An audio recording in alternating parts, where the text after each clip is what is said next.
Merci encore pour votre présence ce soir.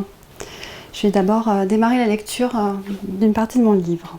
La chaleur de mes parents me manque tellement. Face au crépitement des flammes, j'essaye de méditer à travers tous mes sens en éveil. Cependant, mes pensées reviennent sans cesse vers une seule et même question. Quel est le sens de ma vie ? Quel est aujourd'hui le sens de ma vie après le chaos et l'incertitude, alors que le vombrissement perpétuel du chaos, du chagrin semble s'éloigner. À l'heure où la peine se fait plus silencieuse, je prends doucement conscience que je suis dans une impasse. La seule façon de m'apaiser, c'est de prier, d'envoyer de l'amour aux personnes que j'aime, à ma famille, mes amis, mais aussi à tous les êtres vivants, les animaux sur cette terre, afin qu'ils puissent retrouver la paix, la foi en quelque chose de plus grand. Je prends conscience qu'après cette tempête, c'est le moment de me reconstruire et d'agir. Les débris des émotions tombent doucement, silencieusement, comme après le chaos d'un incendie. Qui parmi vous dans cette salle avait déjà eu le sentiment que le destin frappait à votre porte, que la vie était injuste, que le sort s'acharnait sur vous?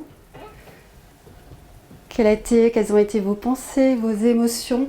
Avez-vous essayé de trouver du sens à ces situations? Pour ma part, j'ai cherché du sens inlassablement, tout le temps, par rapport aux épreuves que j'ai traversées pendant 12 années de ma vie. Et ce sens m'a permis d'être dans une vraie quête initiatique, une quête qui m'a permis de chercher un cadeau caché. Alors, je vais vous raconter mon histoire maintenant. Très jeune, j'avais envie de découvrir le monde, de voyager à travers le monde. Et donc, tout simplement, je me suis tournée vers des études de commerce international. Et j'ai eu beaucoup de chance parce que j'ai décroché le job de mes rêves. J'avais tapé à la porte d'un joaillier lyonnais qui n'a pas pu me repousser tellement j'avais été persévérante dans ce choix. Et il m'a dit, bon bah voilà, si tu es si persévérante dans le recrutement, tu le seras aussi au niveau commercial. Et donc je suis partie une semaine après avec une collection de joaillerie au Japon. Et j'ai travaillé pendant 5 ans pour ce joaillier. Et voilà, le rêve que j'avais visualisé s'est réalisé, donc c'était super. Je suis tombée très jeune amoureuse. J'ai créé une vie de famille, j'ai une petite fille que vous avez vue maintenant qui n'est plus petite, qui s'appelle Aglaé. Et pour moi, tout me réussissait, ma vie me semblait belle, j'étais accomplie. C'était la réalisation de mon rêve de quand j'étais jeune. Et puis, un vendredi matin, en décembre 2011, mon téléphone sonne et ma sœur m'annonce que nos parents ont été victimes d'un très grave accident de voiture. Et à ce moment-là, ma vie va complètement je suis bousculée, ma vie va complètement changer à 360 degrés. Et les médecins me disaient que j'allais vivre les montagnes russes. Mais en effet, c'était plus que des montagnes russes, croyez-moi. Donc arrivés en réanimation, nous trouvons nos 2 parents dans un état très critique. Ils sont tous les 2 traumatisés crâniens. Maman a de nombreuses lésions. Elle doit se faire opérer en fait, de ses cervicales pour éviter une paralysie totale. Et l'opération se passe bien, grand soulagement. Mais quelques temps après, elle a un œdème cérébral. Et lors de l'opération, elle va contracter le virus de la méningite.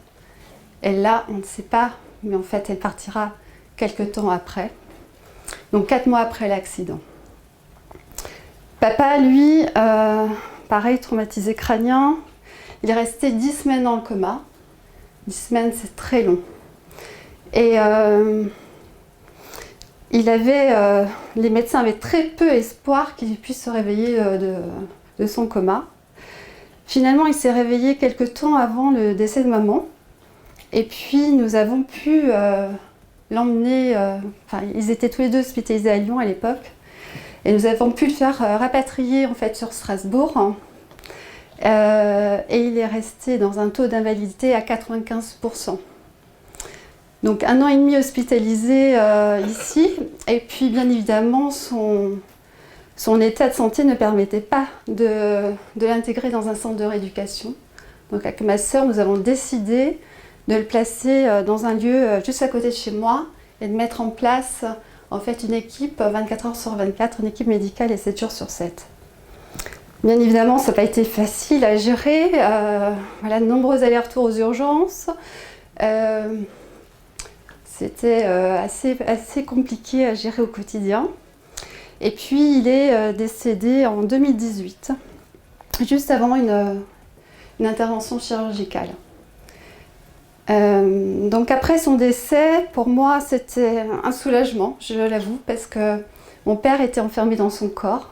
Il ne pouvait ni écrire, ni manger, ni communiquer, ni marcher. Enfin, voilà, il était vraiment enfermé dans son corps. Donc un soulagement. Et je me disais, c'est chouette, maintenant je vais pouvoir reprendre une vie un peu normale. Et puis, malheureusement, les sœurs continuent de s'acharner sur moi, puisque ma cousine décède d'un cancer généralisé le 31 décembre 2019. Elle laisse 2 enfants de 14 et 17 ans. Et c'est vrai que j'étais très proche de ma cousine, donc ça m'a beaucoup affectée. Et bien sûr, ça m'a remis dans cette énergie de la maladie, de l'épreuve. Voilà. Et voilà, je pensais que tout allait aller mieux. Et maintenant, non. Puisqu'on décide de se quitter avec mon mari en 2020, début 2020. Donc là, tout mon monde s'écroule, toutes mes valeurs, enfin tout, mon socle s'écroule. Je suis vraiment dans une détresse existentielle. Et du coup, je me questionne sans cesse sur le sens de ces épreuves, sur le sens de la vie à travers ces épreuves initiatiques. Et je me questionne sur la mort, sur la maladie, sur le handicap, sur la place de l'aidant familial, sur la souffrance psychologique, sur tellement de questions, les loyautés familiales, sur la relation parent-enfant, sur la relation de couple, sur le transgénérationnel. Donc je me questionne sans arrêt. Et comment j'ai réussi à trouver des réponses à mes questions? Tout simplement déjà par mes lectures. C'était pour moi, voilà, j'étais assoiffée de lecture, philosophique, religieuse, sociologique, enfin spirituelle, tout y est passé. Et voilà, c'était un grand... pour moi, la lecture était vraiment un lieu de ressourcement, on va dire. Et puis est apparue l'écriture, bien évidemment. Alors l'écriture, elle est arrivée tout de suite. C'est-à-dire que dès que mes parents ont eu leur accident de voiture, j'ai commencé à consigner tout dans un tableau de bord. Parce que c'était très compliqué de comprendre le jargon médical, déjà, pour l'un comme pour l'autre. En plus, ils n'étaient pas hospitalisés dans les mêmes hôpitaux. Et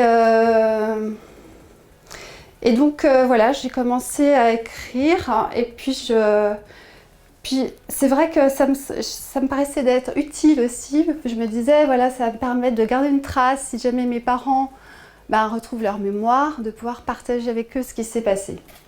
Malheureusement, comme je viens de vous le dire, ma maman est décédée 4 mois après. Et je me suis dit à partir de ce moment-là, ok, j'en fais vraiment un récit. J'ai plus consigné dans un cahier de bord, mais j'ai mis tout informatiquement. Parce que ma mère voulait être écrivain public. Donc je me suis dit, il y a un signe, elle m'appelle à écrire, vraiment. Donc je vais le faire pour elle. Mais c'était une sacrée aventure quand même. Donc j'ai commencé à écrire. Ça m'a pris beaucoup de temps, c'était assez fastidieux, j'avoue, parce que tout le temps revivre les émotions. Et puis j'ai fini l'écriture après le décès de mon papa. Enfin, je pensais l'avoir fini. Et là, pour le coup, j'avais fait relire, corriger, je pensais publier. Et puis finalement, après le fait que on se soit quitté avec mon mari, j'avais plus le courage. J'avais plus le courage d'aller plus loin. Et c'est marrant parce que la vie m'a rappelé très vite, très vite, quelques temps après, puisque l'année dernière, pratiquement à cette même période, j'ai rencontré 2 auteurs. 2 auteurs qui sont coachs comme moi et qui ont écrit des livres sur la résilience. Et ils m'ont dit, mais Sabrina, il faut vraiment que tu poursuives de l'écriture. Et là, je dis, ouais, peut-être, mais bon, c'est... voilà. Je ne sais pas trop, quoi, si je suis prête à ça. Et puis, suite à ça, je vais voir une thérapeute et à la fin de la séance, elle me fait tirer une carte. Vous savez, les oracles. Et là, je tire la carte du livre spirituel. Ça commence quand même à m'intriguer, ce nombre de synchronicités. Je ne sais pas si vous êtes familier aux synchronicités. Mais là, ça m'interpelle vraiment. Et je me dis, bon, il y a un vrai message. Je pense qu'il faut que je reprenne mon livre. Et du coup, eh bien, j'ai repris le livre. Je l'ai refaçonné de façon différente. J'ai retravaillé tout mon concept, toute la réorganisation de mon livre. Et je l'ai terminé là, le 20 août. Figurez-vous, enfin avant le 20 août, mais le 20 août, j'ai reçu le premier exemplaire de mon livre. Et le 20 août, c'était la date de décès de mon papa. Et ça, je m'en étais pas rendu compte. C'est ma soeur qui m'a dit, mais tu te rends compte que tu as reçu l'exemplaire le 20 août? J'ai dit, oui, ok, le 20 août. Ben oui, c'était la date de décès de mon papa. Donc encore une coïncidence, un signe peut-être qu'il m'a envoyé. Donc voilà, cette écriture a été pour moi une véritable thérapie. Elle m'a permis de mettre des mots M-O-T-S sur des mots M-A-U-X. Elle m'a permis de me dire peut-être aussi que je peux être utile aux autres. Parce que c'est vrai qu'au début, je recherchais des témoignages aussi d'enfants traumatisés crâniens. Je ne trouvais pas par rapport à 2 parents, je trouvais souvent par rapport à un seul parent. Et donc voilà, je me suis dit, ça peut être aussi utile aux autres. Donc voilà, c'était pour moi une manière aussi de transcender cette situation. Et je ne sais pas si parmi vous dans la salle, est-ce qu'il y a des personnes qui ont des projets d'écriture, qui ont envie d'écrire? Non, personne? Ça m'étonne. Vous voulez pas te dire, hein, vous êtes timide, hein. Mais en tout cas, si vous avez ce projet, moi je vous invite vraiment à le faire. C'est vrai que ça demande énormément d'énergie, voilà. En tout cas, moi c'était un récit qui m'a demandé énormément d'énergie, mais je trouve que quand on arrive à aboutir, c'est fabuleux, c'est merveilleux. Et puis maintenant, finalement, je me dis, peu importe le regard des autres, j'ai écrit, j'avais besoin d'écrire. Il est là, il est sur Terre, il est à la fois sur Terre et dans l'univers. Il restera aussi un point d'ancrage pour les générations. Donc voilà, ça m'a permis d'avancer sur cette écriture. Il y a aussi une chose que j'ai oublié de vous dire, c'est que je ne savais pas comment finir ce livre. Et puis la vie m'a aussi emmenée, l'hypnose on va dire, m'a emmenée vers l'Égypte. Je suis partie en Égypte sur un coup de tête, en suivant mon intuition. Et pour moi, ça a été une véritable renaissance, ce voyage. Il y a vraiment quelque chose qui s'est vraiment passé. Je crois beaucoup à la réincarnation et je pense avoir vécu une vie antérieure en Égypte, vraiment parce que j'étais, je sais pas, j'étais dans un état incroyable. Donc ça m'a permis finalement de terminer mon écrit dans le sens où j'ai ressenti une vraie renaissance dans ce voyage et ça m'a permis de me dire, voilà, les épreuves initiatiques, elles sont là aussi pour mieux se connaître et puis grandir. Donc voilà, ça a été un moment aussi très très enrichissant pour moi. Alors vous allez me dire, oui mais ok, mais tout ça c'est bien beau, mais comment tu as réussi à dépasser finalement ces épreuves où tu parles du livre, tu parles de l'écriture. Alors il y a eu beaucoup de choses parce que j'avais la volonté tout le temps d'aider mon papa et de le faire grandir. Je savais très bien que c'était compliqué avec un taux d'invalidité de 95%, mais je recherchais tout le temps des solutions. Donc j'ai exploré des tas de choses, la sophrologie, l'énergétique, la musicothérapie. C'est pour ça que vous avez écouté du Vivaldi avant, c'était aussi un hommage à lui, parce que la musique classique aussi permet d'améliorer des zones cérébrales. J'ai l'acupuncture, le reiki, le shiatsu, enfin tout y est passé. Voilà. Malgré tout, voilà, c'était compliqué quand même pour lui. J'ai fait énormément de méditation, j'ai fait un stage de pleine conscience pour voilà, gérer les émotions, arriver à être plus en distance aussi par rapport aux événements. Et puis finalement, c'est vrai que c'était compliqué pour mon père, mais il y a une chose qui nous a reliés, c'était la lecture. Finalement, je lui partageais toutes mes lectures et il y avait un côté magique en fait par rapport à ça. Mon père n'était pas croyant du tout, mais mes lectures étaient très spirituelles et je pense qu'on a aussi grandi par rapport à ce lien spirituel. Donc c'était vraiment, c'était un souvenir vraiment fantastique parfois parce que comme il ne pouvait pas parler, je voyais voilà, une larme couler sur son visage pour approuver que ce que je lui disais le touchait. Et puis pendant toute cette période, j'ai aussi eu un parcours très dense au niveau professionnel. J'ai changé 3 fois d'entreprise. En fait, quand il y a eu l'accident de mes parents, j'avais déjà donné mon préavis. Donc en fait, l'accident a eu lieu début décembre, 1er janvier, je prenais un nouveau poste. J'ai rien dit. J'ai fait poker face. Et je suis partie. Et en fait, ça m'a sauvée, je pense, parce que ça m'a obligée d'aller de l'avant. Je me suis beaucoup investie au niveau professionnel à chaque fois. Et c'était vraiment un échappatoire pour moi, parce que voilà, la vie perso était compliquée. Mais bon, avec le recul, je ne sais pas comment j'ai fait, j'avoue. Parce qu'à chaque fois, je prenais des responsabilités de plus en plus accrues. Et puis avec tout ce que j'avais à côté, mais bon. En tout cas, je m'en suis sortie. Et à un moment donné, je voyais bien que je n'étais plus vraiment alignée avec mes valeurs. Et après le décès de papa, j'ai décidé de changer d'orientation. J'ai fait des études en coaching qui m'ont permis en effet de découvrir ma personnalité, mon mode de fonctionnement, mon comportement, mes croyances. Et puis, un an après, je me suis formée à la logothérapie. La logothérapie est très peu connue en France. Elle est née de Viktor Frankl, que vous voyez là. Et Viktor Frankl, c'est mon mentor, vraiment. Je l'ai découvert à travers mes lectures. Et en fait, c'est un neuropsychiatre autrichien qui a travaillé sur le sens, sur la thérapie par le sens. Il a travaillé tout au début, pendant la crise de 29, auprès des étudiants, auprès des chômeurs. Et il voyait en effet qu'il y avait une vraie détresse existentielle. Il avait commencé justement à formuler sa thérapie. Et puis, s'en est suivi la Seconde Guerre mondiale. Étant juif, il a été déporté dans les camps de concentration. Et on lui a confisqué au départ, les nazis lui ont confisqué ses notes qu'il avait réalisées sur la logothérapie. Donc, une de ses raisons de vivre, il en avait 2 de raisons de vivre par rapport au camp, c'était de retrouver sa femme et d'écrire ce livre sur la logothérapie.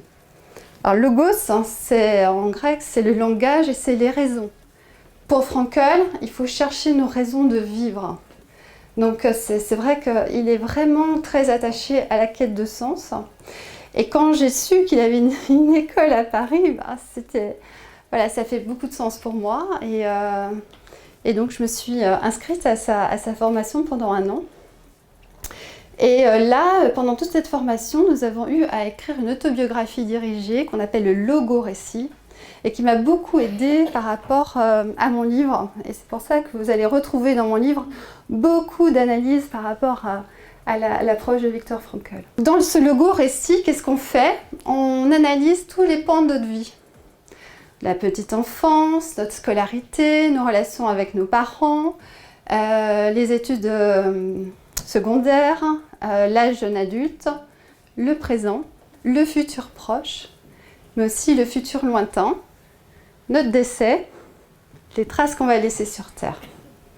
Et à chaque étape, on se questionne sans cesse sur le sens, que ce soit dans le passé, dans le présent et dans le futur.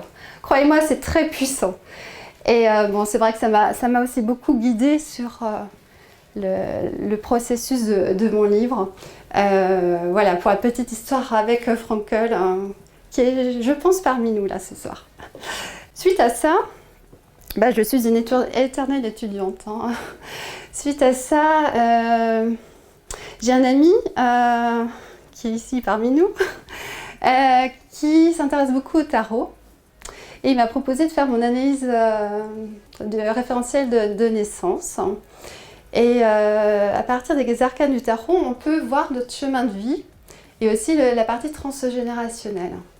Et puis, c'était pour moi très puissant la découverte de ces arcanes du tarot, puisque chaque symbole, hein, chaque couleur reflète le livre de la vie. Et ça, c'est magique quand on s'y intéresse vraiment, pas que de manière divinatoire, mais vraiment pour la symbolique. Et voilà, et je me suis du coup, par rapport à ce tirage de cartes, orientée sur encore plus de thérapie avec l'hypnose. Donc l'hypnose, j'ai fait un cursus d'hypnose humaniste. Pourquoi l'hypnose, je vous en parle? Parce que pour moi, elle m'a permis de guérir mes blessures d'enfance, mes traumatismes. Et donc c'était un bon complément avec toutes les approches que j'avais eues autrement, puisque le coaching permet de mieux se connaître, la logothérapie permet de trouver du sens, et l'hypnose permet de guérir ses blessures. Et à partir de là, eh bien, on peut créer sa propre réalité. Et on a accès à une plus grande conscience pour justement devenir l'artiste de sa vie. Donc voilà, ça a été toutes mes étapes. Sachant que pour Viktor Frankl, il y a 4 valeurs de sens qui sont importantes. Ce sont des valeurs authentiques. La première valeur, c'est l'éros. C'est la valeur d'expérience. C'est-à-dire que ce qui est important pour donner du sens, c'est d'être en lien avec l'amour, la nature et l'art. Et moi, c'est vrai que ce qui m'a donné du sens, c'était de revoyager après toutes ces épreuves et de me reconnecter à cette grande nature. Et aujourd'hui, j'ai l'impression de faire vraiment osmose avec la nature, d'être vraiment connectée. Encore plus là cet été, c'était magnifique ce que j'ai vécu. Donc ça me donne vraiment du sens. La deuxième valeur, c'est le pathos. C'est les valeurs d'engagement. Comment pouvons-nous être utiles au sein de la société? Je peux dire que ce soir, je pense être utile par rapport à l'écriture du livre, hein, parce que je témoigne. Et moi, ça me donne du sens en tous les cas. La troisième valeur, c'est l'éthos, c'est la valeur d'attitude. C'est-à-dire quelle attitude nous avons face aux épreuves, face à la vie. Est-ce qu'on baisse les bras ou est-ce qu'on essaye de transcender la situation? Et qu'est-ce qu'on met en œuvre? Et c'est vrai que la symbolique de l'éthos, elle est primordiale. Elle permet de se dépasser, d'avoir cette capacité de résilience. Et c'est à travers les symboles, pour moi, c'était vraiment important de comprendre la signification des symboles qu'on trouve dans la mythologie, dans les contes de fées, qu'on utilise aussi beaucoup en hypnose, pour comprendre le sens de la vie et pouvoir transcender ceci. Et la quatrième valeur, c'est la valeur testamentaire. Pour Frankl, il est important, en effet, de pouvoir témoigner de son parcours de vie pour pouvoir enrichir les liens, pour pouvoir avoir plus de compassion vis-à-vis des autres, avoir plus d'altruisme. Donc voilà, c'était un petit peu le parcours, les ressources que j'ai pu utiliser pour dépasser ce parcours initiatique.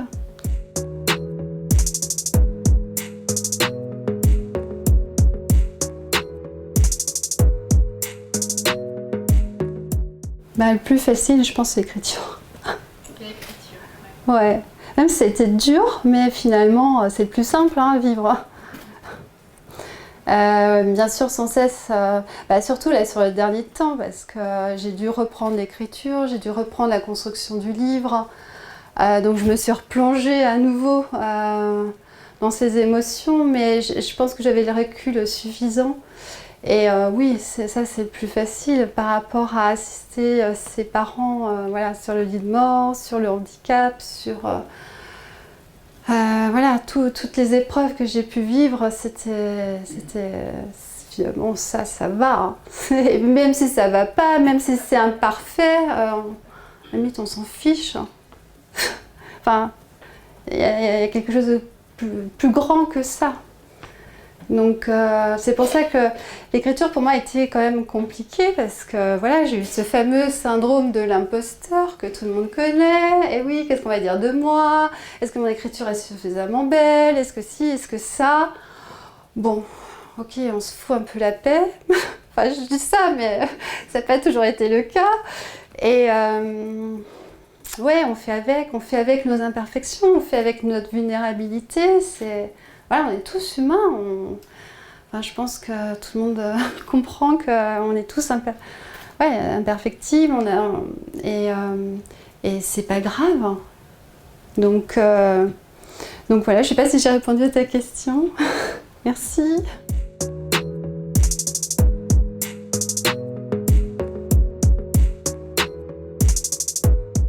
Alors, je vais pas tout dévoiler parce qu'il y a plein de choses qui sont écrites dans le livre, sinon vous avez pu acheter le livre. Mais alors, oui, je vais te répondre. Ouais. Non, mais je vais te répondre parce que pour moi, c'était un moment tellement magique. En fait, ce jour-là, un jour, je tire les cartes du tarot. Elles me font réfléchir, réellement. Mais je m'amuse comme ça avec moi-même. Hein.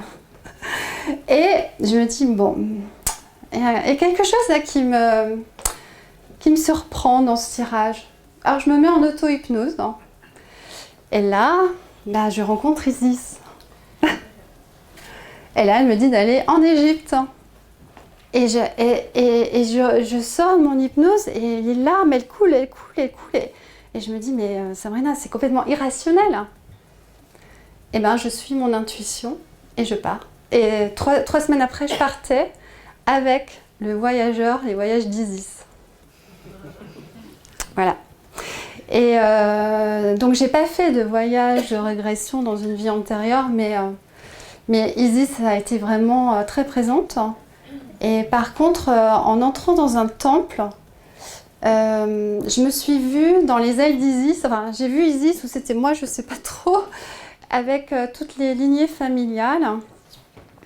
Donc à droite la lignée de mon père et à gauche la lignée de ma mère, et c'était comme si on entrait dans ce temple pour purifier toutes ces lignées. Donc ça a été vraiment magique cette image que j'ai pu rencontrer. L'Égypte m'a vraiment marquée. Merci pour ta question.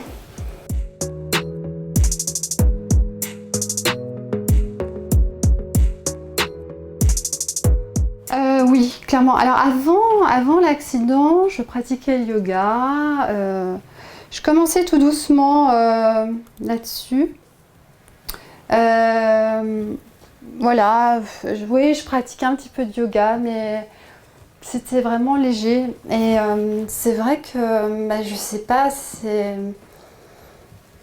je me dis tout le temps, c'est l'univers qui m'a guidée sur tellement de lectures en fait spirituelles, philosophiques, et à chaque fois ça prenait un autre sens pour moi. Et par après j'ai fait beaucoup de méditation, j'ai fait un stage de pleine conscience, j'ai rencontré Dalai Lama à Strasbourg. Donc voilà, j'ai été un peu guidée par rapport à tout ça. C'est venu un peu naturellement, je sais pas l'expliquer. Et aujourd'hui, oui, en tout cas c'est très présent pour moi. Je sais que là, je suis guidée, oui. Et ce qui me donne la foi, en fait, parce que même si, on a tous... je veux dire, la vie, elle n'est pas lisse, hein, et c'était 12 années d'épreuves, mais il peut y avoir d'autres épreuves, mais je garde cette foi. Je sais que, voilà, nous sommes entourés, et voilà, mes parents sont certainement pas loin. En tout cas, j'ai cette croyance, et peut-être que ça me rassure, hein, mais en tout cas, ça me donne aussi la force d'avancer, une force intérieure.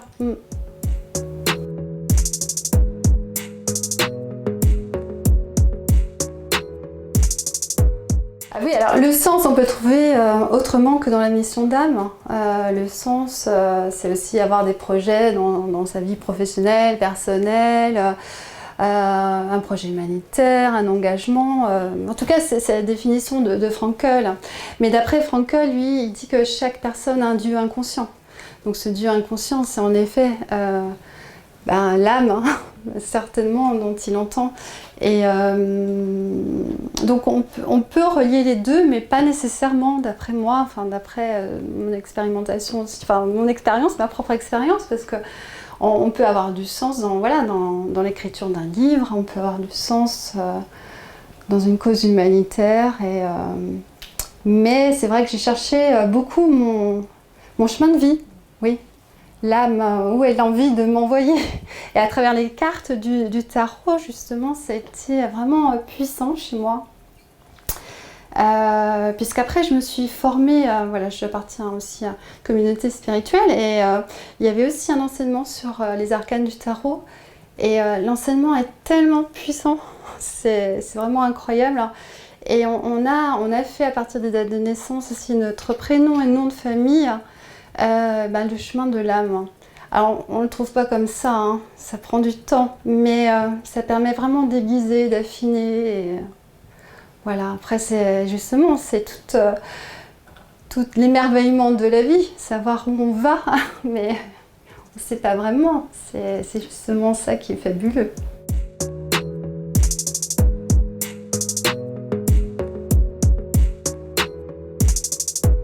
C'est une super question, ouais. Oui, bien sûr. Alors c'était, oui, peut-être que j'en ai pas parlé tout à l'heure, mais le transgénérationnel était aussi un bel outil.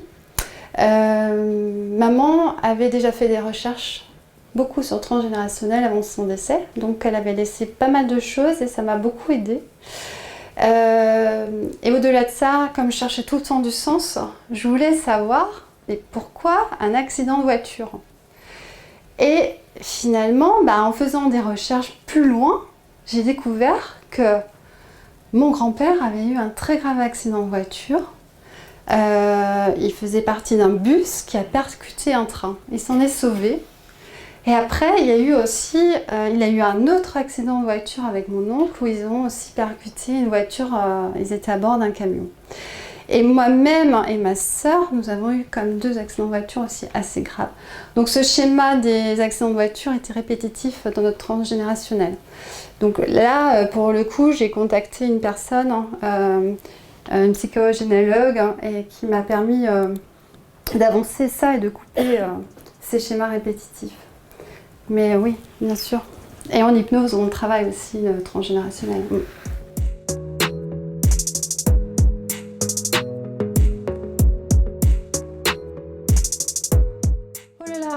Elles sont toutes dans ma bibliographie de mon livre, Stéphane. Tout à la fin, il y a 4 pages. Mais oui, il y a beaucoup de Deepak Chopra aussi.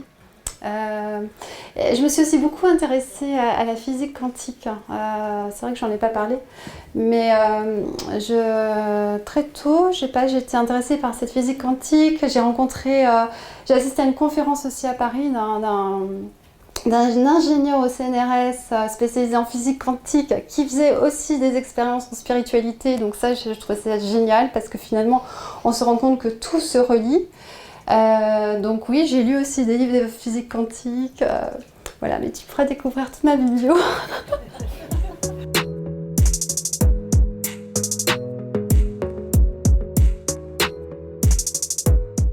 Oui, il y a plusieurs choses. Tout d'abord, c'est thérapeutique. Pour moi, ce livre, il était thérapeutique pour moi. Après, s'il peut être thérapeutique pour les autres, c'est formidable. Mais le but, c'était vraiment ça au départ.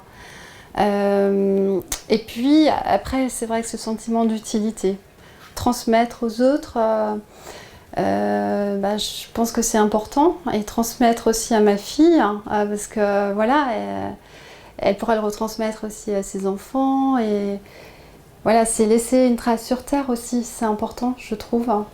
Mais en fait, quand j'ai terminé le livre, je me suis dit, ah, c'est fait, il est fait. Mais c'était un fait pour moi, de manière un peu égoïste, avant tout. Et puis là, quand je vois déjà les retours des premiers lecteurs, qui sont plutôt positifs, je me dis, chouette, si ça peut aider les autres, c'est parfait. Je voulais le publier tout simplement pour laisser une trace. Mais sinon, j'aurais fait sans... D'ailleurs, je l'ai auto-publié, je ne suis pas passée par un éditeur.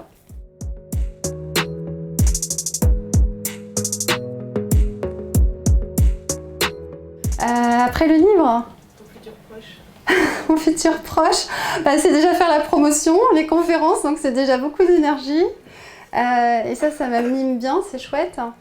Et après, quand je suis partie en Égypte, comme il y avait vraiment cet appel avec la terre égyptienne, j'ai envie d'organiser un voyage en Égypte et ailleurs sur des hauts lieux vibratoires avec des groupes pour justement travailler sur leur quête de sens. Ça, c'est quelque chose qui m'anime énormément maintenant. Et puis après, voilà, c'est continuer le coaching, l'hypnose dans sa forme actuelle.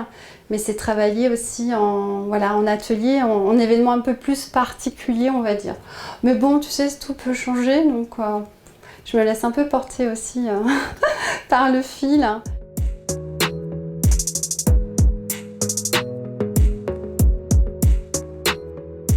En partant de rien, je sais pas parce que moi je peux partir de rien. Mais alors souvent on dit que la grosse peur de l'écrivain c'est la page blanche. Moi j'ai jamais eu ça parce que j'ai toujours quelque chose à écrire. Je pense qu'il faut surtout être persévérant parce que ça demande une grande persévérance. J'ai cru que j'arriverais jamais à la fin, vraiment. C'était très... quand je pensais avoir fini, en fait, j'avais pas fini, quoi. Les derniers temps ont été quand même assez éprouvants parce qu'il fallait la relecture, il fallait la mise en page. En plus, il y avait des illustrations dans mon livre. Donc monter tout ça, ce projet, c'était quand même... c'était fastidieux. En tout cas, dans cette première expérience. Mais ça peut être aussi super fluide et lisse pour certains. Ça appartient à chacun. Mais je pense, oui, la persévérance, elle est importante. Et de croire en ce rêve, à ce projet.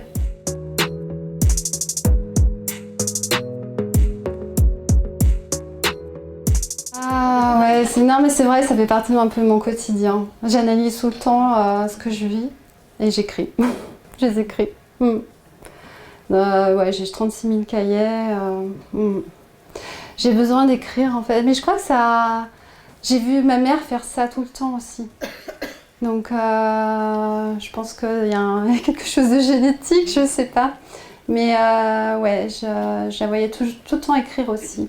Et tout le temps lire. Elle a beaucoup lu et beaucoup écrit. Donc je pense que j'ai hérité de ça de sa part. Parce que ça permet de prendre du recul par rapport Exactement. à ce qu'on vit, Oui, exactement. Après, ça peut être un autre art. Certaines personnes peignent, font de la poterie. C'est vrai que l'art, le côté artistique permet libérer les émotions. Et ça, vraiment, je recommande d'un point de vue thérapeutique, l'art est vraiment important.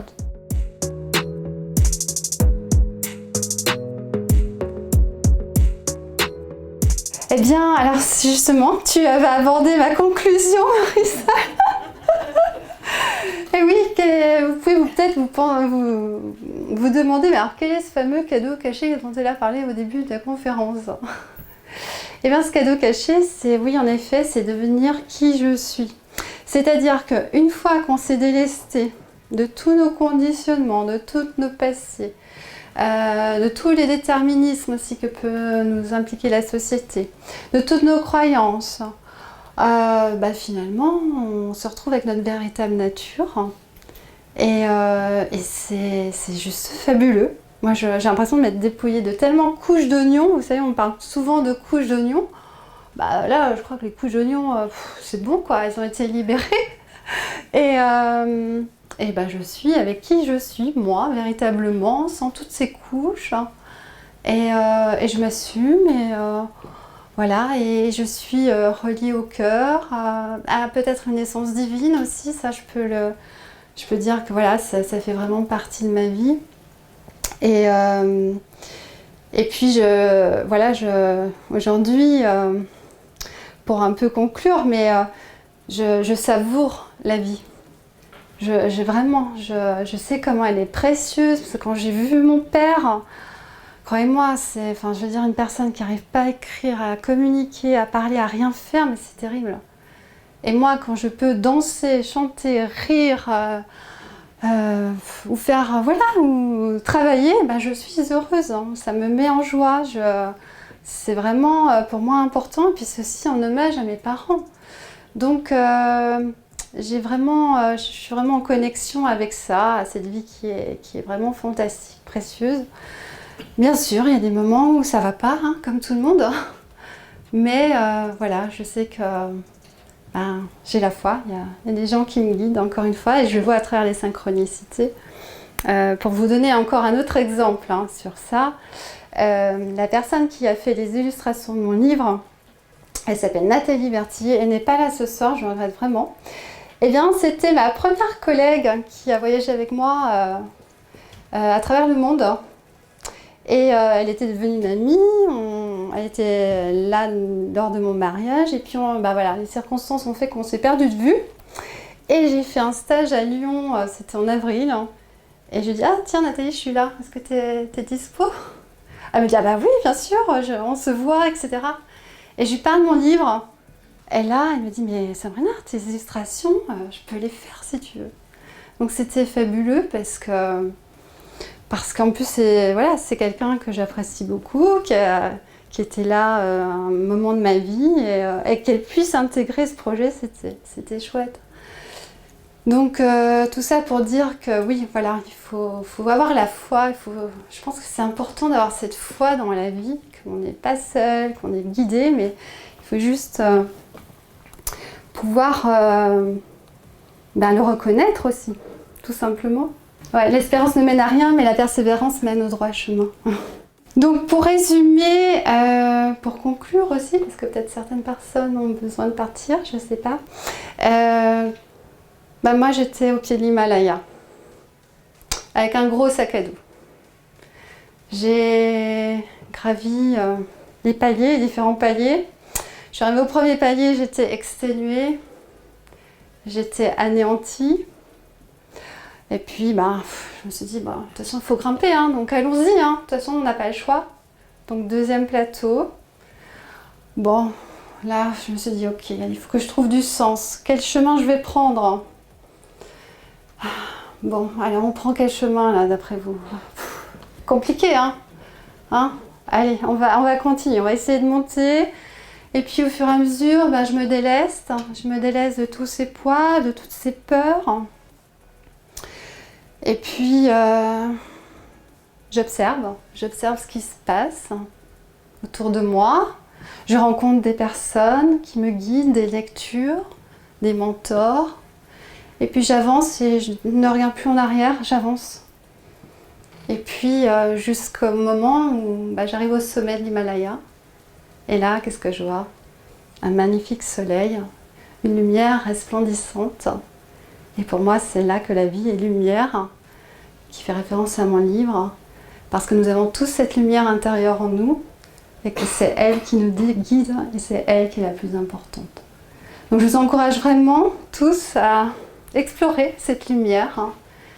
Elle va vous conduire vers quelque chose de plus grand, et en tout cas, je vous le souhaite. Vraiment, sincèrement, ça me fait vraiment chaud au cœur que vous soyez tous là. C'était important pour moi, c'est ma première conférence par rapport à mon livre. Je remercie toutes les personnes qui m'ont encouragée dans ce chemin, c'est vraiment important.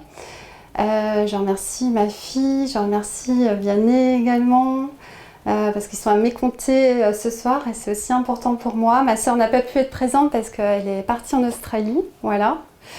Et puis, tous ceux qui m'accompagnent dans les plans subtils aussi, je les remercie. Et puis je remercie beaucoup Florence. Florence, mon amie photographe, parce que c'est elle qui a réalisé les photos du livre, les photos que vous voyez ici.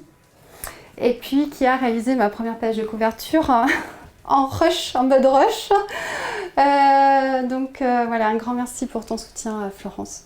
Et je remercie aussi Marion d'être là, de m'accompagner dans ce fabuleux projet avec sa délicatesse, merci.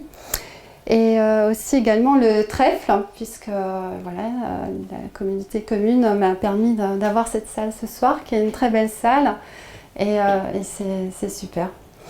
Donc maintenant, je vous invite à boire le verre de l'amitié et puis une séance de dédicace si vous souhaitez. Merci à vous tous.